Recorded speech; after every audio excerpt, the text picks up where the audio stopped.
नमस्कार विद्यार्थी मित्रांनो, आज आपण इयत्ता चौथीच्या स्कॉलरशिप परीक्षेचा गणित विषय अभ्यासत आहोत. इयत्ता चौथी आणि सातवीच्या स्पर्धा परीक्षेच्या संपूर्ण तयारीसाठी चॅनलला लाईक आणि सबस्क्राईब करा, जेणेकरून तुम्हाला सर्व व्हिडिओ मिळून जातील. आज आपण गुणाकार पाहणार आहोत. गुणाकारामध्ये 3 अंकी संख्या गुणिले 2 अंकी संख्यापर्यंत आणि शाब्दिक उदाहरणे हे पाहणार आहोत. गुणाकारचे स्वाध्याय सोडवण्यापूर्वी आपण गुणाकाराच्या बाबतीत ज्या महत्त्वाच्या बाबी आहेत ते लक्षात घेऊ. गुणाकारामध्ये ही जी वरची संख्या असते त्यांना गुण्य म्हणतात आणि ज्यांनी गुणले जाते तो गुणक असतो आणि येणारे उत्तर हा गुणाकार असतो. कोणतीही संख्या गुणिले 0 बरोबर 0च येते. कुठलीही संख्या घ्या, गुण्य व गुणक यांच्या स्थानांची अदलाबदल केली असता गुणाकार तोच राहतो. उदाहरणार्थ बघा, 9 गुणिले 5, 9 5 45. आता ह्याच्या यांच्या स्थानाची अदलाबदल करूया. 5 गुणिले 9 करूयात. 9 5 45च येते. 5 9 45, 9 5 45. म्हणजे गुण्य व गुणक यांच्या स्थानाची अदलाबदल केली तर गुणाकार तोच राहतो. आता पुढे बघा, कोणत्याही संख्येला 10, 100, 1000 अशा म्हणजे एकावर शून्य असणाऱ्या संख्येने गुणताना गुणाकारात गुण्य संख्या लिहून त्यापुढे गुणकांतील शून्याऐवजी शून्य द्यावेत. आता उदाहरणार्थ बघा, 13 ही संख्या, 13 गुणिले 100 जर असेल तर ती संख्या घ्यायची, आपण संख्या आहे तशी लिहायची 13 आणि गुणकातील शून्य किती आहेत? 2 शून्य आहेत. त्याच्यापुढे 2 शून्य देऊन टाका. आता याच्यावर आधारित स्वाध्याय आपण पाहूयात. बघा, 541 गुणिले 4 बरोबर किती? आता इथे एकक, दशक, शतक, हजार किती आहे? 541. 41 गुणिले 4, 4 एके 4, 4 × 16, हात चाला 1, 4 पंचे 20, 20 आणि 1 21 म्हणजे किती आले? 2164. पर्याय क्रमांक 2 योग्य. आता 31,789 गुणिले 0 बरोबर किती? कोणतीही संख्या गुणिले 0 बरोबर 0च येते, त्यामुळे पर्याय क्रमांक 3 योग्य. पुढीलपैकी कोणती संख्या 48 व 36 यांचा गुणाकार आहे? बघा, एकक, दशक, शतक. 48 गुणिले 36, 6 8 48.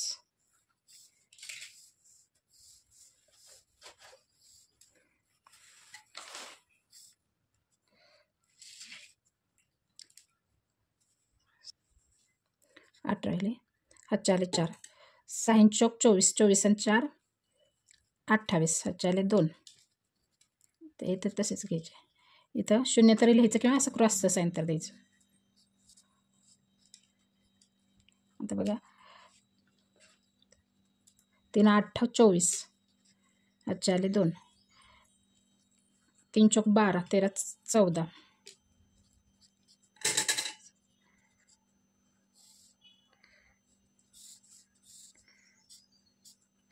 88 8, 8 आणि 4 12, हातचे आले 1, 4 आणि 2 6 आणि 1 7 आणि 1 1 1728.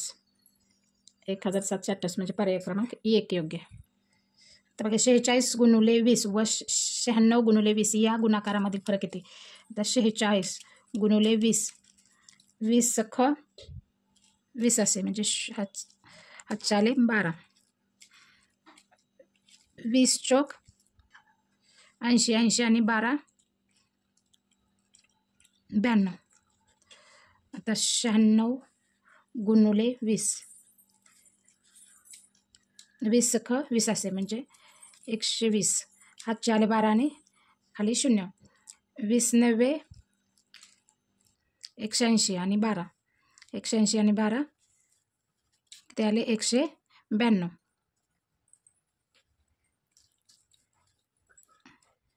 आता यांच्यामधील फरक म्हणजे काय करायचे? वजाबाकी करायची.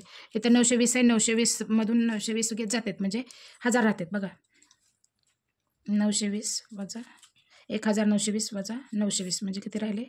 वजाबाकी किती आले? 1000. दोन संख्यांच्या एकक स्थानी समान अंक आहेत. त्यांच्या गुणाकाराच्या एकक स्थानी 9 हा अंक असल्यास त्या दोन संख्याच्या एकक स्थानी पुढीलपैकी कोणता अंक असेल? आता याच्यापैकी कुठली संख्या आहे की त्या संख्येने त्या संख्येला गुणले तर शेवटी एकक स्थानी 9 येते ते पाहिजे. आपल्याला एकक स्थानी 9 पाहिजे. त्यासाठी 6 6 36 इथे 6 येते, त्यामुळे हा पर्याय योग्य नाही.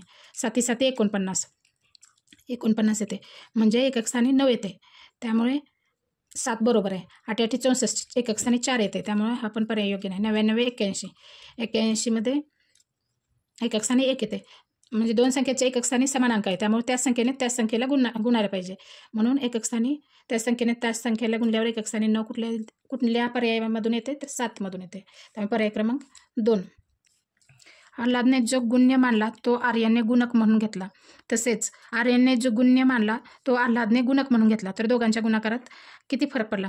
जर गुण्य आणि गुणकाची अदलाबदल केली तरी गुणाकारात काहीच फरक पडत नाही. सुरुवातीला पहिले उदाहरणार्थ बघा, 3 गुणिले 5. आता ही यांची जर अदलाबदल केली, 5 गुणिले 3 जरी केलं, 5 त्रिक 15 आणि 3 5 15. गुण्य आणि गुणक याची जरी अदलाबदल केली ते फरक पडत नाही, त्यामुळे पर्याय क्रमांक 3 योग्य. 309 गुणिले 14 बरोबर किती? आता बघा, 309 गुणिले 14, 14 9 26 असे, त्यामुळे हातच्या आले 12, खाली राहिले 6. 14 0 0 म्हणजे हातचा आला 1, खाली राहिले 2. 14 14 28 34 42 आणि 43 म्हणजे 4326. पर्याय क्रमांक 1 योग्य. प्रश्न क्रमांक 8 बघा, पुढीलपैकी कोणता गुणाकार चुकीचा आहे? आता हे 4 पर्याय दिलेत. टिप दिले त्याने, एखाद्या संख्येला 25ने गुणताना त्या संख्येला 4ने भागावे आणि उरलेल्या आलेल्या भागाकारासमोर 2 शून्य लिहावेत. आता याला काय करायचं, 4ने भागायचं. 208ला 4ने भागायचं आणि आलेला जो भागाकार आहे त्याच्या पुढे 2 शून्य द्यायचे. 4 25 आणि 4 2 8 म्हणजे 52. 52च्या समोर किती शून्य द्यायचे? 2 शून्य द्यायचे. आता पुढची बघा संख्या कुठली? 376. 4ने भागायचं. 4 9 36.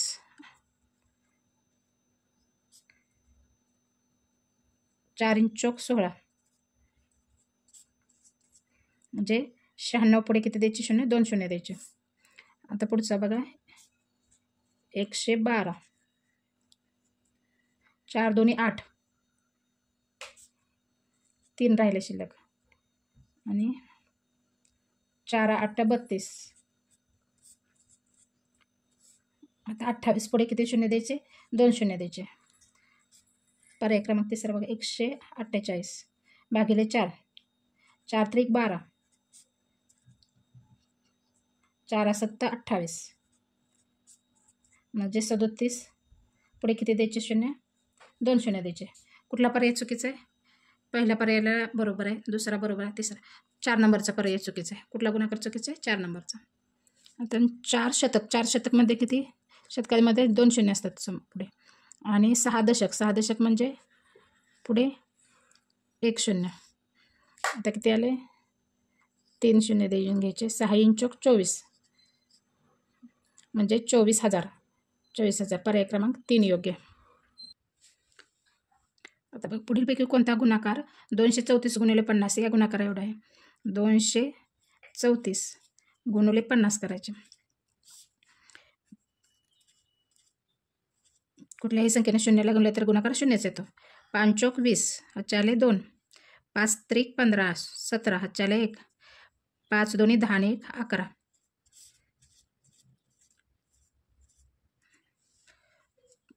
11,700.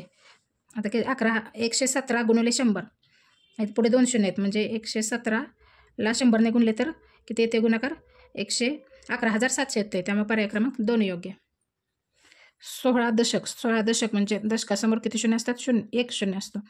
आणि 5 शतक. 5 शतक म्हणजे किती? 500. यांचा गुणाकार किती येतो? 16 पंचे 80 आणि पुढे 3 शून्य देऊन घ्यायचे. 1 2 3 80,000. 80,000 बरोबर आहे. पहिला पर्याय बरोबर आहे. 800 शतक. 800 आणि पुढं शतक म्हणजे 2 शून्य आहेत म्हणजे दुसराही पर्याय बरोबर आहे. 8,000. 8,000 आणि दशक. दशक म्हणजे पुढं 8,000च्या पुढे 1 शून्य म्हणजे बरोबर आहे. तिसराही पर्याय बरोबर आहे म्हणजे सर्व पर्याय बरोबर. पर्याय क्रमांक 4 योग्य.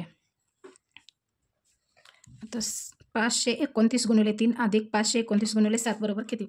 आता याच्यामध्ये 529 कॉमन आहे. काय करायचं? 529 पहिल्यांदा आपण गणित लिहून घेऊया. गुणिले 3 अधिक 529 गुणिले 7.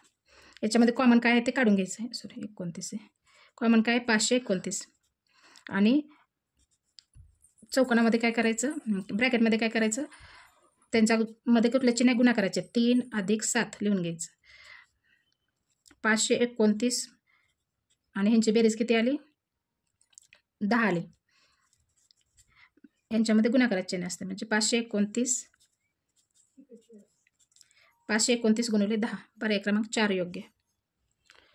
348 गुणिले 76 या दोन संख्यांचा गुणाकाराच्या शतकस्थानी व दशकस्थानी येणाऱ्या अंकाचा गुणाकार किती. आता 348 गुणिले 76 पहिल्यांदा 6ने गुणून घ्यायचं. 6 8 48, 6 1 6 7 12 6 3 18 6 चौक 24, 24 आणि 4 किती झाले 28, 2 आला हातचा. 6 3 18 आणि 2 20. आता येते 7 8 56, हातचा आला 5. 7 चौक 28, 28 आणि 5 किती आले 33, हातचा आले 3. 7 1 21, 21 आणि 3 24. यांची बेरीज करून घ्यायची. 8 8, 8 आणि 6 14, हातचे आले 1. 4 4 आणि 2 6, 2 2. तर यांच्या एकक शतकस्थानी आणि दशकस्थानी कुठल्या अंक विचारला आणि शतकस्थानी आणि दशकस्थानी असणाऱ्या अंकांचा गुणाकार विचारला आहे. शतकस्थानी 4 आहे आणि दशकस्थानी 4 आहे. यांचा गुणाकार 4 × 16. 4 गुणिले 4 बरोबर 4 × 16 म्हणजे पर्याय क्रमांक 3 योग्य.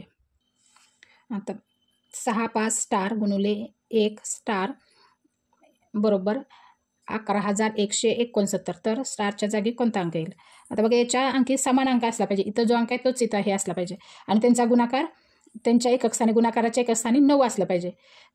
आता बघू कुठल्या दोन संख्याचा गुणाकार 9 येते. बघा 99 81 येते, 81 येते. त्यामुळे हा पर्याय योग्य नाही. 7 7 49, त्यामुळे हा पर्याय आपण चेक करून बघू. 3 3 9, हा पण पर्यायाच्या एकक स्थानी किती येते 9 येते. त्यामुळे हा पण पर्याय चेक करून बघूयात. 1 गुणिले 1 एकच येते, त्यामुळे हा पण पर्याय योग्य नाही. म्हणजे या दोन पर्यायाच्या एकक स्थानी गुणाकार केले असता एकक स्थानी 9 येतं. मग आपण सुरुवातीला पहिल्यांदा 7 ठेवून बघूयात. गुणिले 17, हे स्टारच्या जागी 7 ठेवले. 17 19 असे, त्यामुळे खाली राहिला 9, हातचा आला 11. 17 5 85, 85 आणि 11 किती झाले 96, हातचा आला 6, हातचा आले 9, खाली राहिले 6. 17 5 102 दुग्गोदर्श, 17 सख्ख दुग्गोदर्श, दुग्गोदर्श म्हणजे 102 आणि 9 किती आले 9 आणि 2 11, 111 म्हणजे हा योग्य म्हणायचं. 11,169, 11,169. त्यामुळे पर्याय क्रमांक 2 योग्य म्हणायचं. तिसरा चेक करायची गरज नाही. एका संख्येला 12ने गुणण्याऐवजी 16ने गुणले तर 60ने जास्त येतो. भागाकार हा 60, गुणाकार हा 60ने जास्त येतो. तर ती संख्या कोणती बघायची. तर अशा याचे उत्तर 2 प्रकार काढता येते. मी दोन्ही प्रकार सांगते तुम्हाला. तुम्हाला जे सोपं वाटते त्या पद्धतीने तुम्ही सोडवत जावा. काय करायचं, 12ने गुणण्याऐवजी 16ने गुणले, यांच्यातला फरक काढायचा. फरक किती येतो 16 वजा 12 किती येते 4 येतो. त्या 4ने ह्याला 60ला भागायचं. 4 1 4, खाली राहिले 2, 4 5 20 म्हणजे उत्तर किती आले 15. किंवा आपल्याला काय करायचं होतं, 12ने गुणण्याऐवजी काय गुणले 16ने गुणले म्हणजे ती संख्या x मानायची. आपल्याला xला 12ने गुणायचं होतं, पण आपण कितीने गुणले 16ने गुणले. x म्हणजे ती संख्या 16, ती संख्या x मानू आपण. 16 गुणिले x वजा कितीनं गुणले 12ने, कितीनं गुणायचं होतं आपल्याला 12ने गुणायचं. ती संख्या x गुणिले 12, यांचा कितीने जास्त आले 60ने जास्त आले. त्यांचा वजाबाकी केल्यावर किती आले आपल्याला 60 आले. मग गुणाकार, इथं गुणाकाराचे चिन्ह असतं म्हणजे 16x लिहिलं तरी चालतं. काहीच नाही म्हणजे इथं गुणाकाराचे चिन्ह असतं. गुणिले वजा 12x बरोबर 60. यांचा वजा ही किती फरक, वजाबाकी किती येते बघा 4, 16तून 12 गेले 4, 4x बरोबर 60. आता इथं याच्यामध्ये गुणाकाराचे चिन्ह असते. इकडे गेल्यावर काय होतं भागाकार, या बरोबर चिन्हाच्या इकडे गेल्यावर भागाकार होतं. 60 भागिले 4, 60 भागिले 4 किती येते आपण इथं करून बघितले 15च येतो. पर्याय क्रमांक 1 योग्य. अशा प्रकारे आपला हा स्वाध्याय संपलेला आहे. पुढील स्वाध्यायासाठी चॅनलला लाईक आणि सबस्क्राईब करा.